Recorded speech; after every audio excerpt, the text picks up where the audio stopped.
예, 수요일 묵상의 시간입니다. 하나님이 세우신 질서가 우리에게 진정한 자유를 준다. 하나님이 세우신 질서가 우리에게 진정한 자유를 준다. 이런 제목으로 또 오늘 묵상 시작하겠습니다. 자, 우리가 성경을 살피는 방법은 우리가 읽고 묵상할 그 책이 지금 어떤 역사적 배경을 가지고 있고 그래서 왜 적혀졌는지를 좀 깊이 먼저 파악하는 것입니다. 그래서 이 과정을 잘 해내면 지금 내가 읽고 살펴가고자 하는 성경의 70% 이상은 이미 파악한 것이나 다를 바 없는 거죠. 자, 지금까지 그래서 우리가 그렇게 디모데 전서의 서론에 대한 부분을 살펴왔는데 지금까지 살핀 그런 디모데 전서를 둘러싼 역사적인 이 배경들을 좀 잘 염두하면서 이제 본문 각 장에서 설명이 필요한 부분들을 우리가 살펴나가도록 하십시다. 자, 1장에서는 먼저 이제 문안 인사를 하죠. 그리고 바로 디모데에게 그 주어진 사명을 기억하게 합니다. 1장 3절. 내가 마케도냐로 떠날 때 그대에게 부탁한 대로 그대는 에베소에 머물러 있으면서 거기에 있는 어떤 사람들이 다른 교훈을 가르치지 못하게 하고 신화와 끝없는 족보에 정신을 팔리지 못하게 하십시오. 그런 것들은 믿음 위에 세우신 하나님의 경륜을 이루기보다는 도리어 쓸데없는 변론을 일으킬 뿐입니다. 이 명령의 목적은 깨끗한 마음과 선한 양심과 거짓없는 믿음에서 우러나오는 사랑을 불러일으키는 것입니다. 그러니까 우리가 무엇을 하든지 항상 내가 하고자 하는 목적을 잊지 않는 그게 중요하죠. 조국에서 지금 우리가 멀리 떨어진 이 호주까지 와서 워킹 할리데이 시간을 가지던 유학생으로 시간을 보내던 이민자로 또 이곳에 살게 된다고 하더라도 우리가 지금 이곳에 이 한국 조국으로부터 떠나 먼 이 땅에 온 목적, 이 땅에서 살고자 하는 그 목적을 잊지 않는 게 굉장히 중요합니다. 그래서 그 목적을 바르게 알고 있지 않으면 우리가 살아갈 때 어떤 상황과 환경이 닥쳐와도 요즘처럼 코로나로 인한 어려움들이 다가온다고 해도 비록 삶의 현장이 벅찰 수밖에 없지만 그러나 결코 포기하지 않는다는 거죠.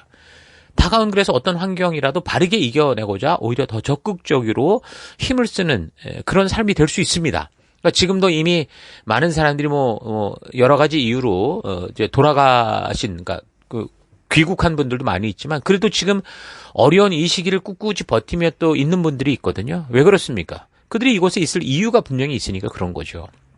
자, 그래서 바울도 디모데에게 이제 편지를 쓰면서 가장 먼저 왜 이 디모데를 이 에베소 교회에 있도록 거기를 좀 담당하도록 했는지 그가 해야 될 일이 무엇인지를 이제 상기시키는 거죠. 그래서 바울이 디모데를 에베소에 남긴 이유는 3절에 말하기를 교회와 성도로 하여금 하나님께서 부르신 사명에 서지 못하게 하는 그 거짓 가르침에 대해서 막아서고 경계하도록 하기 위한 거다. 그렇게 얘기를 합니다.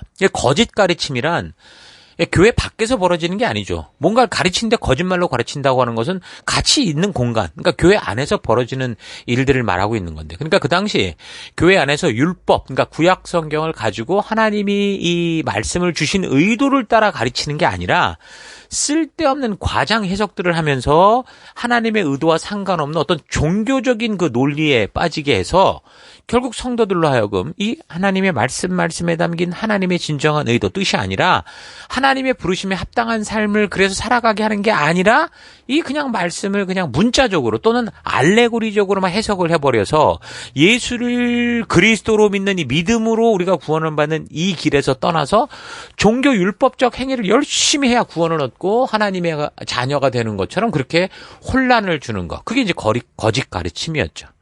또 신화와 족보에 대한 이야기란 유대인들 같은 경우 족보를 굉장히 중요시했습니다. 그러니까 구약 성경에 나오는 아브라함이 그들의 조상이다 그렇게 말하지 않습니까? 그걸 강조하면서 자신들은 하나님께서 특별하게 선택받은 선민으로서 또 다른 이방인들과는 다른 아주 특별한 우월성이 있다 이렇게 생각을 했는데 사실 저들은 온 열방에 하나님을 알리고 하나님의 뜻을 알릴 종으로서 모델과 같이 하나님이 부르신 것이었잖아요. 근데 이제 이 사람들이 그걸 오해하고 하나님께서 자신들을 다른 많은 이방인들보다 우리를 택한 거는 우리가 특별히 다른 존재로 창조되었기 때문이다 라고 착각을 한 거죠. 그래서 심지어 이들은 어떻게 생각했냐면 이방인들은 그럼 누구냐라고 정의할 때 이들은 지옥의 땔감이다 라고 말할 정도로 자신들의 우월성에 빠져있는 존재가 유대 족속들이었죠. 그래서 마치 우리나라에서도 좀 보면 자기가 무슨 조선시대 무슨 왕족의 후예니 어쩌니 하면서 무슨 혈통의 위대함을 막 이렇게 은근히 자랑하는 것처럼 사실 혈통이 확실하지도 않은 그런 어떤 가상적 족보를 만들어서 자신들이 뭐 아브라함이나 모세 또는 뭐 어떤 대제사장의 직계 후손이니 어쩌니 하면서 자랑을 한 것으로 보이는 거죠. 그러니까 증명도 되지 않는 그런 것을 토대로 아주 그럴듯한 얘기를 만든 건데, 그러니까 마치 그리스 로마 신화 같은 걸 보면 어때요?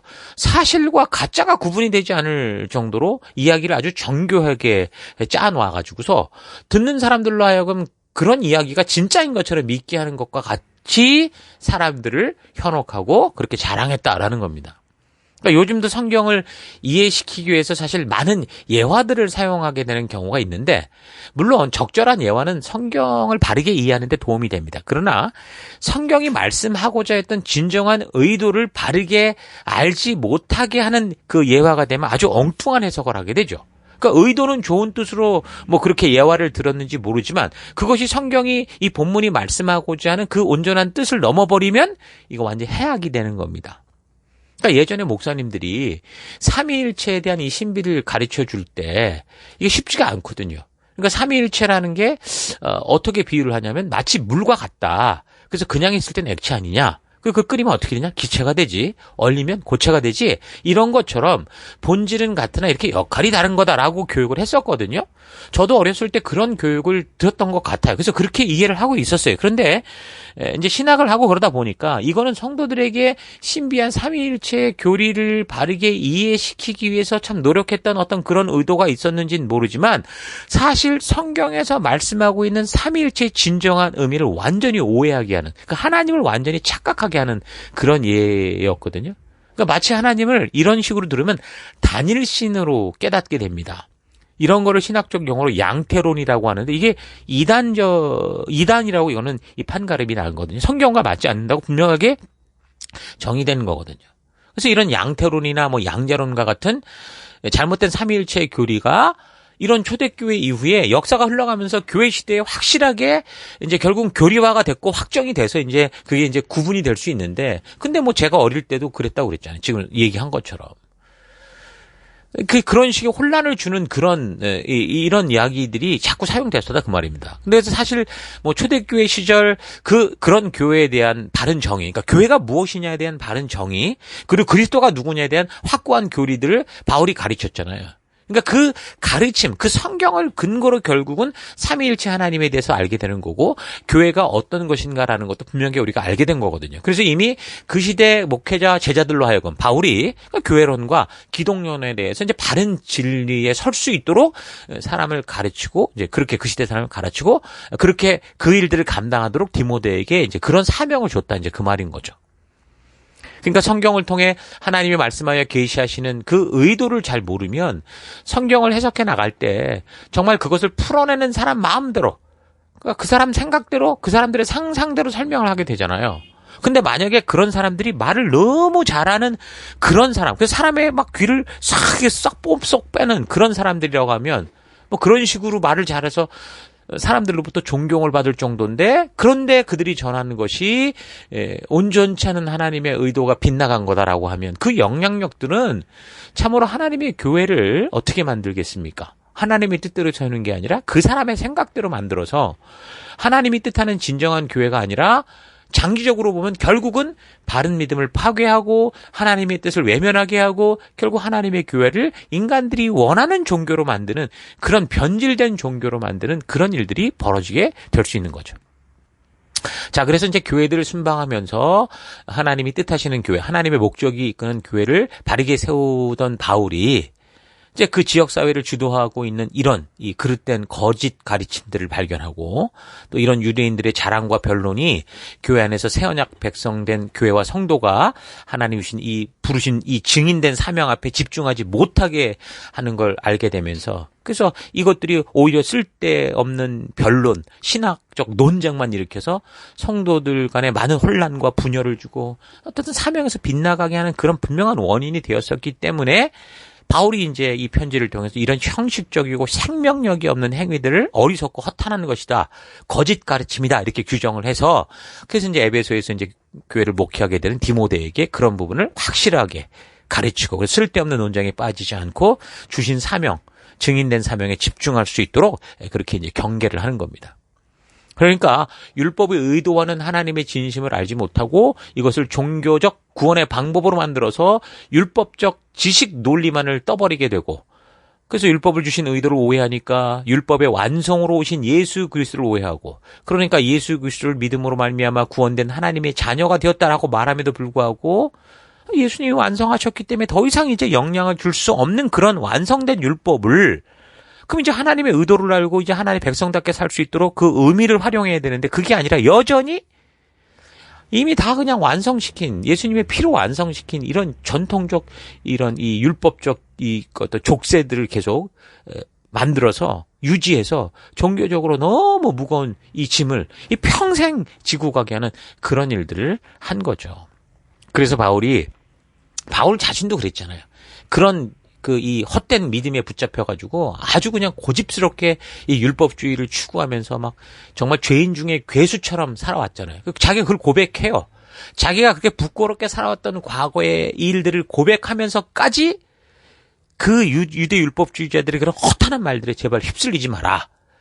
그래서 구약의 예언자들을 통해 하나님께서 진짜 말하고 싶었고, 그 신의 산 언약을 통해 하나님이 우리들에게 말하고자 했던 그 하나님의 진정한 의도를 바르게 알고 그 의도를 따라 오직 예수가 그리스도 되심, 이 놀라운 은혜를 전하는 그런 삶을 살아가라.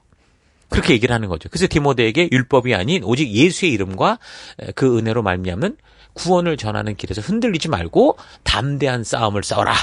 그렇게 이제 1장에서 말하는 겁니다. 자, 그러면서 2장에서는 기도에 대한 도전과 이제 공적 예배 안에서의 질서에 대해서 말을 하는데, 모든 사람을 위해서 하나님께 간구와 기도와 중보, 도고라고 하는데 감사를 드려라. 그렇게 합니다. 2장 1절. 그러므로 나는 무엇보다 먼저 모든 사람을 위해서 하나님께 간구와 기도와 중보의 기도와 감사를 드리라고 그대에게 권합니다.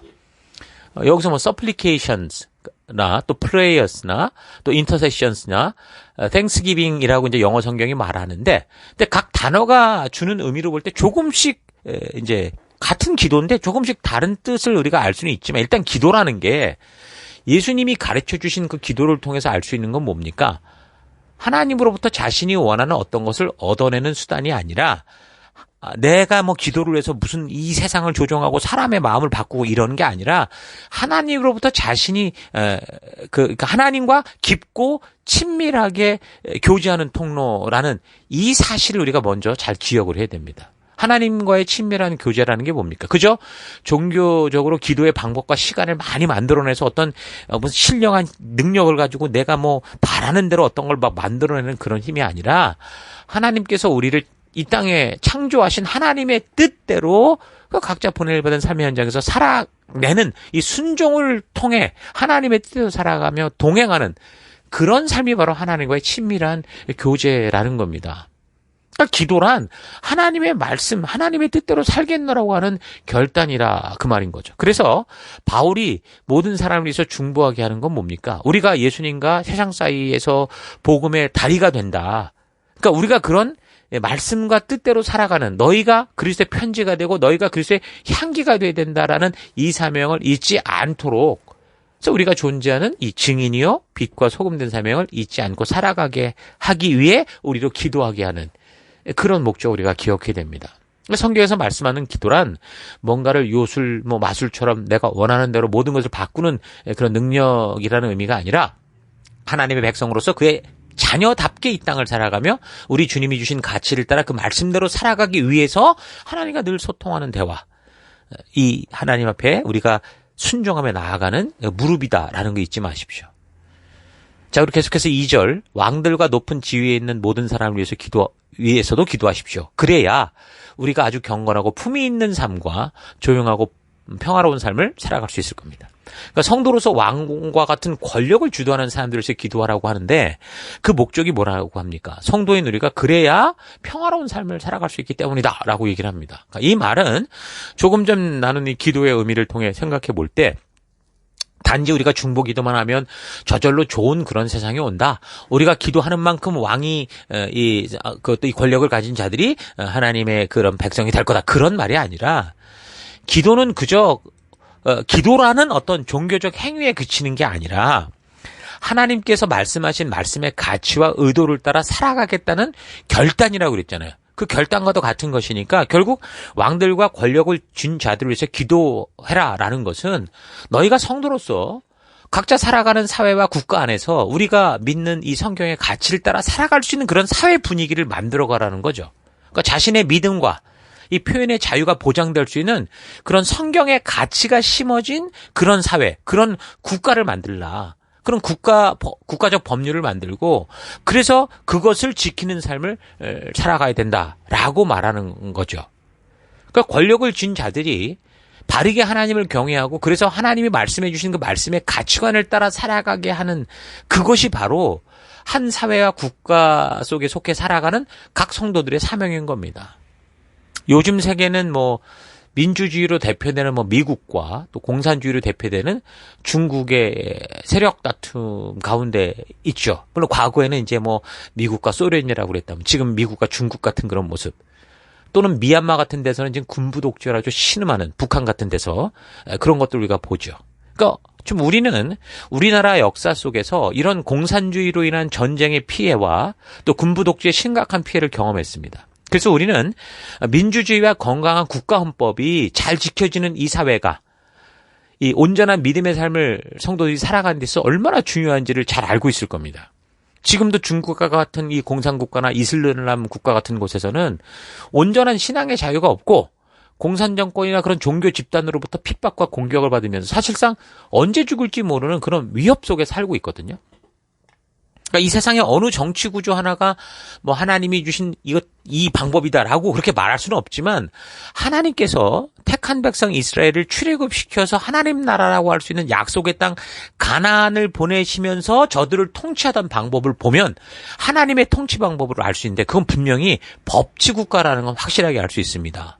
그러니까 왕이라는 한 인간이 사람들 위해 군림하면서 그 혈통이 대대로 온 나라와 민족들 위해 신처럼 왕으로 존재하는 게 아니라 창조주 하나님께서 인간들의 평안한 삶을 위해 주시는 이 하나님의 법도가 주도하는 그런 법치, 그 체제가 다스리게 하는 게 하나님의 통치 방법이었습니다. 그래서 하나님은 그런 법도를 그래서 주셨을 뿐만 아니라 하나님이 인간들 가운데 나타나 왕으로 군림하는 그런 일이 없었어요. 그 법도만 주셨다라는 거예요.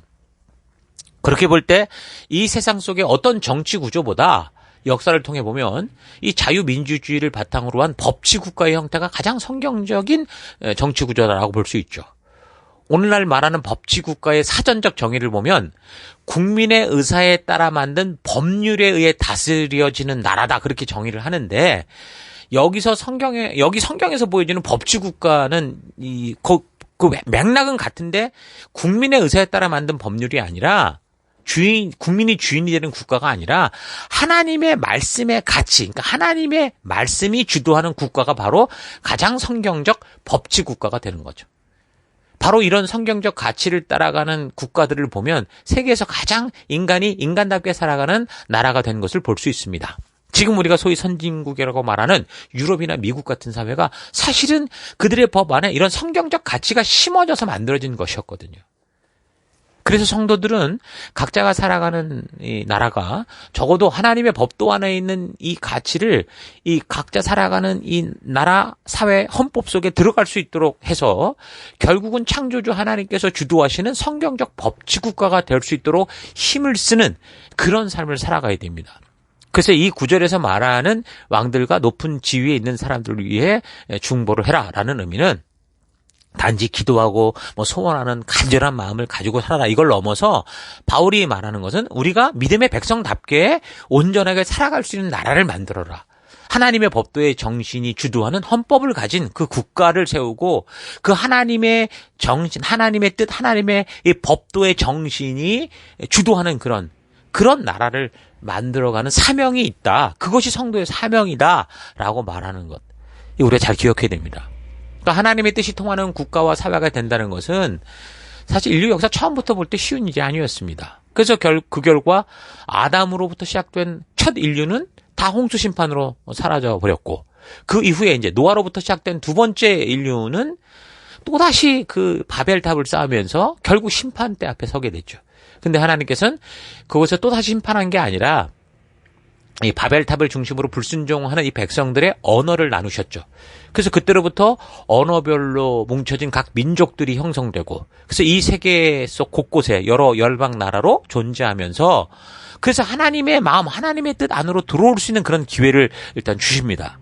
그런데 하나님을 반역하고 그 하나님의 자리를 차지하려고 바벨탑을 쌓고 모든 사람들 위해 군림하려고 사람들을 선동하여 바벨탑을 쌓고자 했던 그 몇몇 인간들, 그 욕심들로 인해 나눠진 나라들이잖아요. 그럼 그 속에서 그럼 사람들이 하나님의 뜻이 무엇인가를 알고 하나님께로 돌아오고자 하는 순종하는 삶이 있어야 되는데, 그게 아니라 여전히 그런 모든 사람들 위해 군림하며 신처럼 되어서 하나님의 영광을 가로채고자 하는 야욕을 가진 자들이 각 흩어진 열방 속에 또 그대로 욕심을 가지고 그렇게 나라와 그런 이 민족들을 좌지우지하는 그런 일들이 생긴 거죠.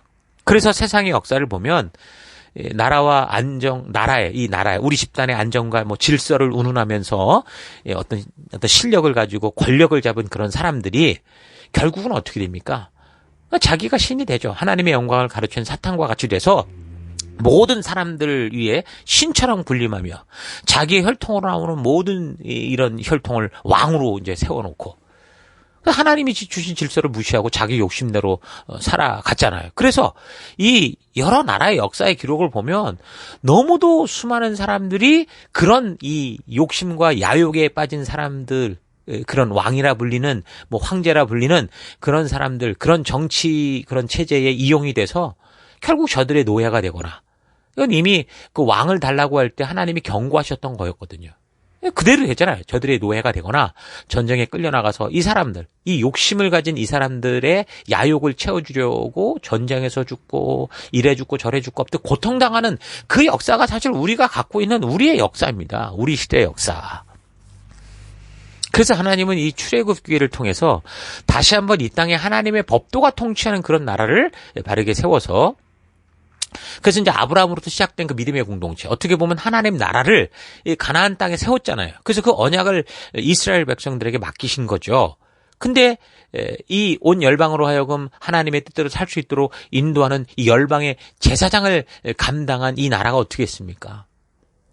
이 열방의 제사장이 되어 하나님을 소개하고 하나님께로 하나님의 법도 안으로 이끌어야 될 이 민족이 결국 세상을 닮아버렸어요. 그래서 세상의 야욕을 가지고 쉽게 사람들을 자기 마음대로 움직이며 막 영토를 넓히고 잘 살아가는 것 같은 그런 세상 나라처럼 이제 결국 하나님의 법치를 거절해버리고 왕을 달라, 이런 식으로 엄청난 반역을 일으키죠. 그때 하나님께서는 이미 인간의 마음을 알죠. 왜요? 자유의지를 지니고 있는 인간들이 자기 욕심과 본능에 빠져버리면 어떻게 살아갈지 하나님이 아십니다. 그래서 하나님은 벌써 이 백성들이 그들의 마음이 떠난 걸 아시고 일단 그에 대한 대책을 세우시는데, 사무엘서를 볼 때 그게 뭐였습니까? 그거는 바로 저들이 원하는 왕을 주시는 거였습니다. 이 사람들의 요구에 하나님이 반응하신 게 아니고 하나님의 그런 방법으로서 이제 왕을 주신 거죠. 왜 그렇습니까? 이게 마지막 희망이라고도 할 수 있지만 그 사람들이 이 떠받드는 이 왕이 하나님을 바르게 알고 경외하는 삶을 산다면, 비록 왕이라는 존재가 하나님과 어떤 백성들 사이에 있다고 해도 바르고 온전하게 그 백성들을 하나님의 마음 가운데로 인도하는 그런 중보자와 같은 역할을 할 수 있었잖아요. 그래서 하나님은 처음 왕을 세우실 때도 그런 사람을 직접 세워서 하나님이 그 왕으로 서게 하셨습니다.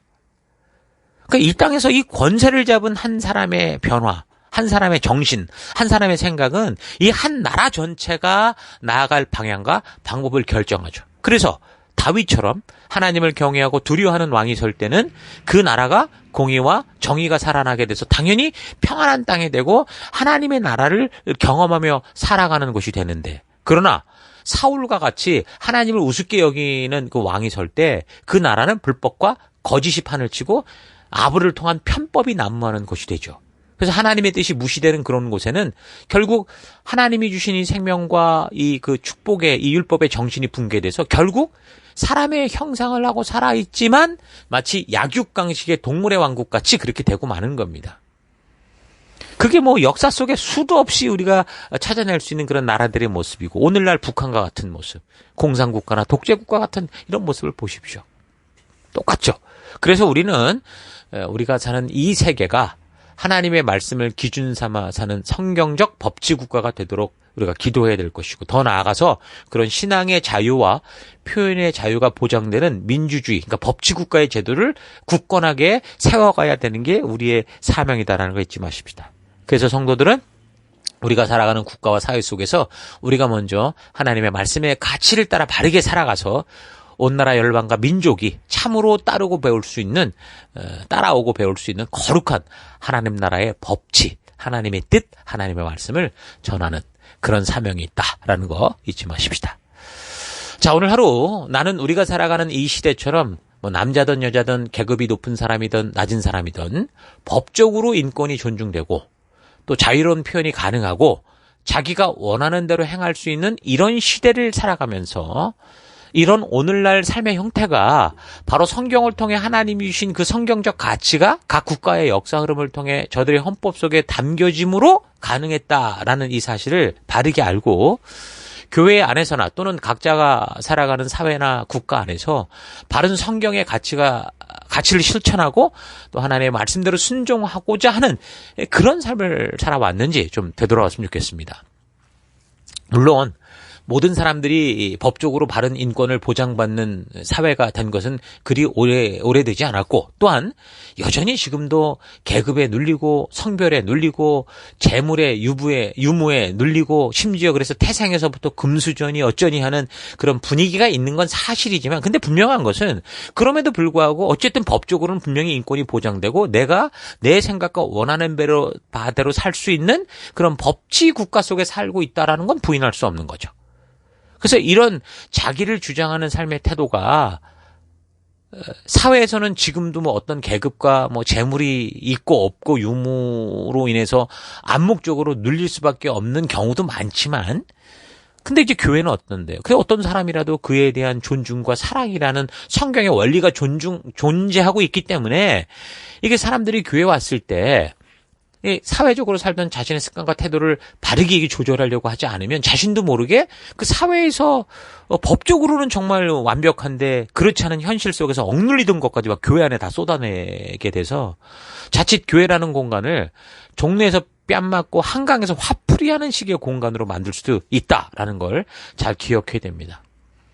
여러분, 교회는 하나님께서 세우셨고 그의 뜻이 이루어지는 곳이어야 되는데 사람들의 주장과 자기들의 생각들이 교회의 방향을 좌지우지하게 하는 것은 참 어둠에 속한 일입니다.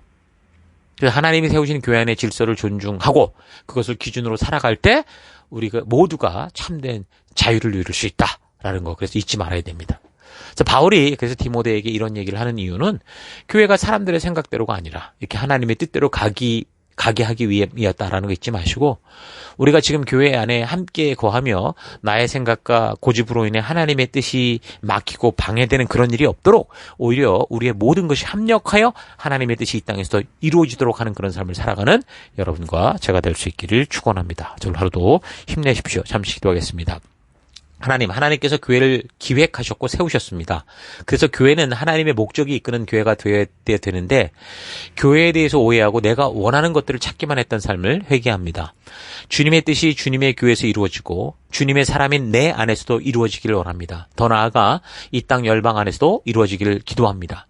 교회 안에 질서를 주신 하나님의 뜻을 잊지 않고 교회 안에서 주신 주의 사명을 이루어갈 때 내 성질, 내 기질, 내 감정대로 고집하지 않고 오직 주의 말씀이 나를 주관하는 그런 삶 살아가길 원합니다. 하나님의 질서가 우리에게 진정한 자유를 주는 이 사실 잊지 않고 우리가 살아가는 곳곳에서 이 하나님의 질서, 하나님의 법치가 통하는 그런 사회를 만들어가는 우리가 되길 원합니다. 이 하루 되길 원합니다. 그 길로 인도하시고 이끄시는 하나님 감사드리고 예수님 이름으로 기도했습니다. 아멘.